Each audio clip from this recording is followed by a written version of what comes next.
Subscribe करिए हमारे channel target UP TET CTET को और बेल आइकन को दबाइए। हेलो फ्रेंड्स, मैं रेनू स्वागत करती हूँ आप सभी भावी अध्यापक एवं अध्यापिकाओं का आपके अपने channel target UP TET CTET में। दोस्तों, आज की इस क्लास में हम आपके डीएलएड 4th सेमेस्टर के सामाजिक अध्ययन विषय के आपके राजन सीरीज के मोस्ट इंपॉर्टेंट बहुविकल्पीय क्वेश्चंस को पढ़ेंगे और ऑलरेडी 50 क्वेश्चंस आपने कंप्लीटली पढ़ लिए हैं अच्छे से। विथ एक्सप्लेनेशन मैंने आप लोगों को पूरा एक्सप्लेन करके अच्छे से समझाया है। अब यहाँ पर हम आज पार्ट 2 को पढ़ने वाले हैं। पार्ट 1 अगर आपने नहीं देखा है तो आपको लिंक मिल जाएगी डिस्क्रिप्शन बॉक्स और कमेंट बॉक्स में। तो चलिए स्टार्ट करते हैं। कोई भी प्रॉब्लम हो तो यहाँ पर कॉन्टेक्ट नंबर हमारा दिया हुआ है, आप पूछ सकते हैं हमसे। क्वेश्चन नंबर 51 है, भारत के प्रथम उप प्रधानमंत्री कौन थे? बी आर अम्बेडकर, सरदार वल्लभ भाई पटेल, गोविंद वल्लभ पंत या सी राजगोपालाचारी। तो राइट आंसर यहाँ पर है सरदार वल्लभ भाई पटेल। ठीक है, इन्हें प्रथम उप प्रधानमंत्री की, ये हमारे देश के प्रथम उप प्रधानमंत्री बने थे जब हमारा देश आजाद हुआ था। ठीक है, क्वेश्चन नंबर 52 पे आते हैं। किसी स्थान पर लंबे समय तक पाए जाने वाली मौसमी दशाओं को हम क्या कहते हैं? मौसम कहते हैं, जलवायु कहते हैं, ऋतु कहते हैं या फिर मानसून कहते हैं? दोस्तों, राइट आंसर हो जाएगा जलवायु। किसी स्थान पर लंबे समय तक पाए जाने वाली जो मौसमी दशाएं होती हैं उन्हें हम जलवायु कहते हैं। यानी कि लंबे समय से कोई मौसम है, जैसे कि सर्द मौसम है, गर्मी है, वो लंबे समय से बनी हुई है। और अगर हम मौसम की बात करें तो यहाँ पर मौसम की परिभाषा कुछ इस तरीके से होती है कि वायुमंडल में होने वाला अल्पकालीन परिवर्तन मौसम कहलाता है। ठीक है, यानी कि एक ही दिन में मौसम कई बार बदल रहा है, यानी कि धूप है, फिर कुछ देर बाद आपको बारिश दिख रही है, ठंड दिख रही है, तो ये मौसम होता है जो कि अल्पकालीन परिवर्तन होता है। लेकिन जो जलवायु होता है वो लंबे समय तक किसी स्थान पर पाई जाने वाले जो मौसमी दशाएं होती हैं या पाई जाने वाली मौसमी दशाएं होती हैं उनको कहते हैं। क्वेश्चन नंबर 53 पे आते हैं। सुनामी की घटना कब घटित हुई थी? दोस्तों, जो सुनामी है वो 26 दिसंबर 2004 को इंडोनेशिया के उत्तरी भाग में स्थित असेह के निकट आया था और इसकी जो तीव्रता थी रिएक्टर पैमाने पर वो 9.1 थी। ठीक है, तो यहाँ पर ऑप्शन नंबर सा जो है 2004 ये राइट आंसर हो जाएगा। क्वेश्चन नंबर 54 है, बॉक्साइट किस धातु का अयस्क है? सीसा का, तांबा का, जस्ता का या एल्यूमिनियम का? तो जो बॉक्साइट होता है ये अयस्क होता है एल्यूमिनियम का। ऑप्शन द जो है सही हो जाएगा, राइट आंसर हो जाएगा। ये सारे के सारे प्रश्न 2018 के पेपर में पूछे हुए प्रश्न हैं। क्वेश्चन नंबर 55 है, कोलार की खानों का संबंध किस धातु के उत्पादन से है? सोना, कोयला, लोहा या तांबा? तो आप सभी को पता है सोना। ऑप्शन नंबर आ जो है सही जाएगा। और कोलार की खाने कहाँ? कर्नाटक में है। क्वेश्चन नंबर 56 है, सबसे अधिक चीनी मिलों की संख्या किस प्रदेश में? उत्तर प्रदेश, महाराष्ट्र, कर्नाटक या बिहार? तो राइट आंसर जाएगा हमारे उत्तर प्रदेश में। उत्तर प्रदेश में चीनी मिलों की संख्या सबसे अधिक है और यहाँ पर गन्ना भी लोग बहुत अधिक, गन्ने की फसल यहाँ पर बहुत अधिक उगाई जाती है और यहाँ पर चीनी बनता है, आपको पता है चीनी मिलों में। क्वेश्चन नंबर 57 है, संयुक्त राष्ट्र संघ का प्रधान कार्यालय कहाँ स्थित है? नई दिल्ली में, जेनेवा में, न्यूयॉर्क में या फिर रोम में? तो राइट आंसर हो जाएगा न्यूयॉर्क में। ऑप्शन सा जो है ये राइट आंसर हो जाएगा। तो दोस्तों, जो हथकरघा उद्योग है यहाँ पर पूछा है, हथकरघा उद्योग किस प्रकार का उद्योग है? कुटीर उद्योग, रसायन उद्योग, आधारभूत उद्योग या लघु उद्योग? तो ये जो है ये कुटीर उद्योग है। ऑप्शन आ जो है राइट आंसर हो जाएगा। ये सारे प्रश्न 2018 के यहाँ पर खत्म होते हैं। अब यहाँ पर देखिए 2017 में पूछा हुआ प्रश्न है, क्वेश्चन नंबर 59, मंगल पांडे को फांसी कब दी गई थी? 6 अप्रैल 1857, 8 अप्रैल 1857। तो आपको पता है 1857 की क्रांति से ही संबंधित है ये, तो ये 58 वाला तो होगा नहीं। ऑप्शन सा और द वैसे ही गलत हो गया। तो यहाँ पर दोस्तों राइट आंसर है ऑप्शन नंबर ब, 8 अप्रैल 1857 को मंगल पांडे को फांसी दे दी गई थी। क्वेश्चन नंबर 60 है, कैगा परमाणु ऊर्जा उत्पादक केंद्र भारत के किस प्रदेश में है? गुजरात, कर्नाटक, तमिलनाडु या फिर केरल? तो राइट आंसर दोस्तों यहाँ पर हो जाएगा ऑप्शन नंबर ब, कर्नाटक। और आप देखिए ये प्रश्न 2019 और 2022 में 2 बार ये पूछा जा चुका है। तो कैगा परमाणु ऊर्जा उत्पादक केंद्र कर्नाटक में स्थित है। क्वेश्चन नंबर 61 है, विश्व पर्यावरण दिवस कब मनाया जाता है? मोस्ट इंपॉर्टेंट प्रश्न है। तो विश्व पर्यावरण दिवस मनाया जाता है 5 जून को। क्वेश्चन नंबर 62 है, जनगणना 2011 के अनुसार उत्तर प्रदेश का सर्वाधिक साक्षरता वाला जिला कौन सा है? कानपुर, गौतम बुद्ध नगर, प्रयागराज या फिर वाराणसी?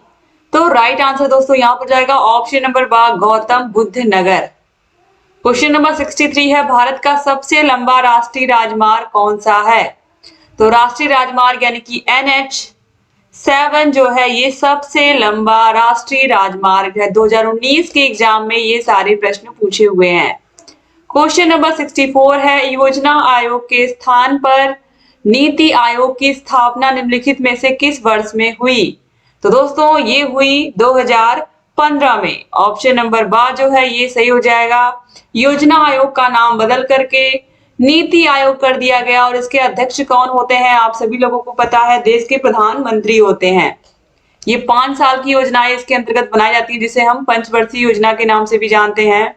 क्वेश्चन नंबर 65 है, हे राम भारत छोड़ो किसका कथन है या किसके द्वारा दिए गए नारे हैं?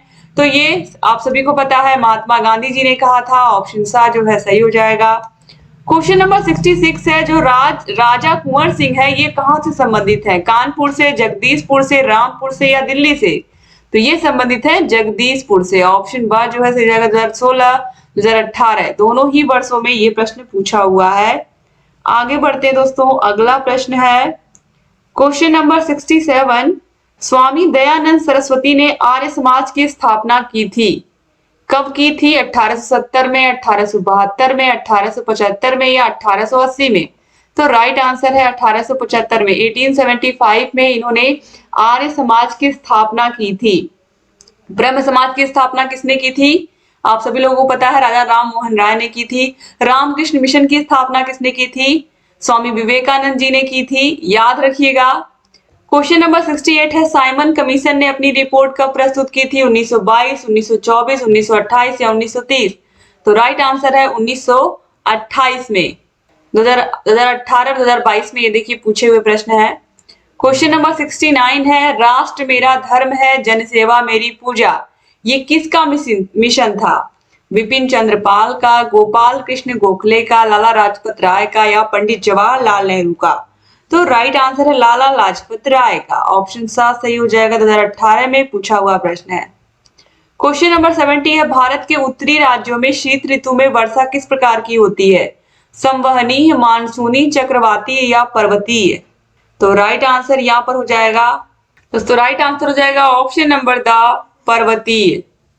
क्वेश्चन नंबर 71 है, उत्तर प्रदेश की निम्न परियोजनाओं में से कौन पेयजल परियोजना नहीं है? गोकुल बैराज परियोजना, ज्ञानपुर पंप नहर परियोजना, लौह कुश गंगा बैराज परियोजना या आगरा बैराज परियोजना? तो राइट यहाँ पर है ऑप्शन नंबर व, ज्ञानपुर पंप नहर परियोजना। ये नहर परियोजना है, ठीक है, ये पेयजल परियोजना नहीं है। तो ऑप्शन ब जो है ये राइट आंसर हो जाएगा। क्वेश्चन नंबर 72 पे आते हैं, उत्तर प्रदेश की दिया सलाई उद्योग का प्रमुख केंद्र है सहारनपुर, मुरादाबाद, मिर्जापुर या बरेली? तो राइट आंसर दोस्तों यहाँ पर हो जाएगा option number the Bareilly. Question number 73 है, उत्तर प्रदेश का प्रमुख लोकगीत कौन सा है? विरहा, धमार, ठप्पा या डांडिया? तो विरहा, ऑप्शन आ जो है ये राइट आंसर हो जाएगा। क्वेश्चन नंबर 74 है, भारत सेवक समाज के संस्थापक कौन थे? विपिन चंद्र पाल, लाला लाजपत राय, गोपाल कृष्ण गोखले या बाल गंगाधर तिलक? तो राइट आंसर है गोपाल कृष्ण गोखले। क्वेश्चन नंबर 75 पे आते हैं, संविधान सभा के स्थायी अध्यक्ष कौन थे? डॉक्टर राजेंद्र प्रसाद, डॉक्टर सच्चिदानंद सिन्हा, डॉक्टर भीमराव अंबेडकर या कोई नहीं? तो संविधान सभा के स्थायी अध्यक्ष यहाँ पर पूछ रहा है, याद रखिएगा। तो ये थे डॉक्टर राजेंद्र प्रसाद। 2016 में और 2022 में ये पूछा हुआ प्रश्न है। क्वेश्चन नंबर 76 है, किस राज्य के कुल भौगोलिक क्षेत्र के सबसे कम भाग पर वनों का विस्तार पाया जाता है? यानी कि कौन सा ऐसा राज्य है जहां पर उसका जितना उसका क्षेत्रफल है उसकी तुलना में बहुत कम वन क्षेत्र है, यानी कि बहुत कम जंगल है, बहुत कम पेड़ पौधे हैं? गुजरात, हरियाणा, राजस्थान या बिहार? तो राइट आंसर हो जाएगा हरियाणा। क्वेश्चन नंबर 77 पे आते हैं, देश के सर्वाधिक क्षेत्रफल पर पाए जाने वाले वन हैं? आर्द्र मानसूनी वन, उष्णार्ध सदाबहार वन, उष्णार्ध पतझड़ वन या दलदली वन? तो राइट आंसर है उष्णार्ध पतझड़ वन। 2016 में ये सारे प्रश्न आप देख सकते हो पूछे हुए हैं। क्वेश्चन नंबर 78 है, मौसम कैसे बनता है? पृथ्वी के परिक्रमण के कारण, यानी कि पृथ्वी के रिवोल्यूशन के कारण, पृथ्वी के घूर्णन के कारण, पृथ्वी आप सभी को पता है कि सूर्य का चक्कर लगाती है, सारे ग्रह सूर्य का चक्कर लगाते हैं और पृथ्वी खुद भी अपनी धुरी पर घूमती है। ठीक है, और इसके बाद देखिए तीसरा ऑप्शन है उदग्र से 23.5 डिग्री अंश पर धुरी के झुकाव के कारण। फिर है 36 से 66.5 अंश पर धुरी के झुकाव के कारण। तो राइट आंसर यहाँ पर है ऑप्शन नंबर पृथ्वी के परिक्रमण के कारण। क्वेश्चन नंबर 79 है आर्कटिक बिलो है पर्वत का नाम, वन का नाम, बांध का नाम या झाड़ी का नाम। तो ये है दोस्तों झाड़ी का नाम। तो यहाँ पर ऑप्शन नंबर द जो है ये राइट आंसर हो जाएगा। क्वेश्चन नंबर 80 है 2001 से लेकर के 2011 यानी कि 2001 और 2011 के बीच में जो जनगणना की गई, आप सभी को पता है कि प्रत्येक 10 साल पर हमारे देश में जनगणना होती है। तो इसकी जनगणना के अनुसार उत्तर प्रदेश की जनसंख्या में कितने परसेंट की 10 की वृद्धि हो रही है, यानी कि जो जनसंख्या है हमारे उत्तर प्रदेश की वो कितने परसेंट से बढ़ रही है। तो राइट आंसर यहाँ पर जाएगा 20.09%। ऑप्शन सा जो है ये राइट आंसर हो जाएगा। क्वेश्चन नंबर 81 है भारतीय अर्थव्यवस्था के पिछड़ेपन का सर्वप्रथम कारण क्या है? कृषि पर अत्यधिक निर्भरता, भारतीय उद्योगों का अल्प विकास, देश की विशाल जनसंख्या या औद्योगिक रुग्णता। तो यहाँ पर राइट आंसर हो जाएगा औद्योगिक रुग्णता। ऑप्शन नंबर द जो है ये सही हो जाएगा। क्वेश्चन नंबर 82 है संयुक्त राष्ट्र संघ की स्थापना कब की गई?